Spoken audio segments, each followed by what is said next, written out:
Doctor Afia সিদ্দিকার সাথে স্বপ্নে রাসূলুল্লাহ ইসলামের কি কথা হয়েছিল এটা জানলে আপনি অবাক হয়ে যাবেন। আপনারা জানেন ডক্টর আফিয়া সিদ্দিকা যিনি একজন বিজ্ঞানী ছিলেন, সায়েন্টিস্ট ছিলেন, তাকে 2003 সালে তিনি হিজাব পড়তেন। আমেরিকান ইউনিভার্সিটিতে তিনি পড়ালেখা করেছেন, উচ্চতর ডিগ্রি তিনি অর্জন করেছেন এবং অনেক উচ্চমানের একজন তিনি বিজ্ঞানী ছিলেন। এই হিজাব পড়ার কারণে তাকে সন্দেহ করা হয় হয়তোবা তিনি যে অন্যান্য সংগঠন রয়েছে যারা মুজাহিদ বলা যায় যাদের, তাদের সাথে হয়তো তার সম্পর্ক রয়েছে, এরকম চিন্তা তার ব্যাপারে করা হয়েছিল। সন্দেহবশতই তাকে অ্যারেস্ট করে নিয়ে যাওয়া হয় এবং সবচেয়ে মারাত্মক যে কারাগার আবু গারিব কারাগারে তাকে 2003 সাল থেকে এ পর্যন্ত প্রায় 22 বছর তাকে সেই জায়গায় রাখা হয়েছে।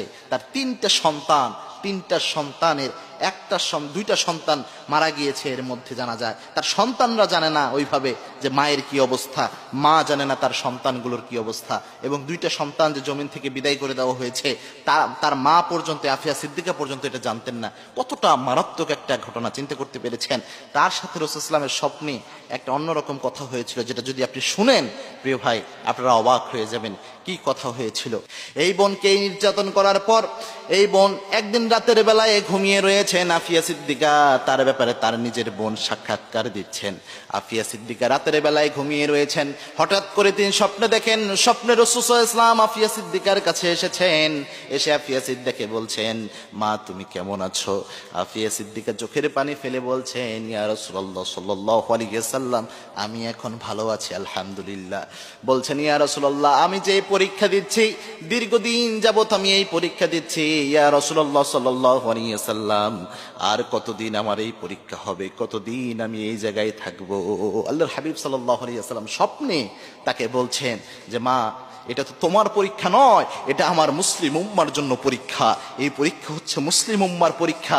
এই পরীক্ষা শুধু তুমি দিচ্ছ না, তুমি আমার উম্মত বলে তোমার উপরে এই পরীক্ষা এসেছে। যুগে যুগে যারাই আমার উম্মত ছিল প্রত্যেকের উপরে এমন পরীক্ষা নেমে এসেছে। এক একজনের পরীক্ষার ধরন হয়তো একক রকম, বাট প্রত্যেকটা উম্মত পরীক্ষার সম্মুখীন হয়েছে।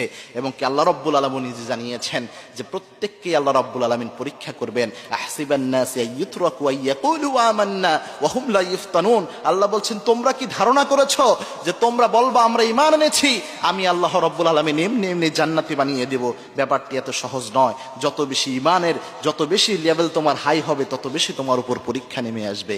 এবং কি আল্লাহর হাবিব জানিয়েছেন আল্লাহ রাব্বুল আলামিন ঈমানদার বান্দাদেরকে পরীক্ষা করেন, পরীক্ষার মাধ্যমে আল্লাহ রাব্বুল আলামিন ঈমানটা যাচাই করেন এবং এই পরীক্ষাগুলোর মাধ্যমে ঈমানদার বান্দার গুনাহ আল্লাহ রাব্বুল আলামিন মাফ করে দেয়। সুবহানাল্লাহ। এই আফিয়া সিদ্দিকার সাথে রাসূলুল্লাহ ইসলামের সাক্ষাৎকারের পরে তিনি অনেকটাই সন্তুষ্ট হয়েছেন এবং তার উপর যে নির্যাতন হয়েছে আমার বোনদের শিক্ষা নেওয়া উচিত। দেখেন একজন বোন পর্দা করার কারণে এই কোরবানি দিয়েছেন, যদিও তিনি জুলুমের শিকার হয়েছেন, কিন্তু তার সবচেয়ে বড় সার্থকতা রাসূলুল্লাহ ইসলাম স্বয়ং স্বপ্নে এসে তাকে সান্ত্বনা দিয়েছেন।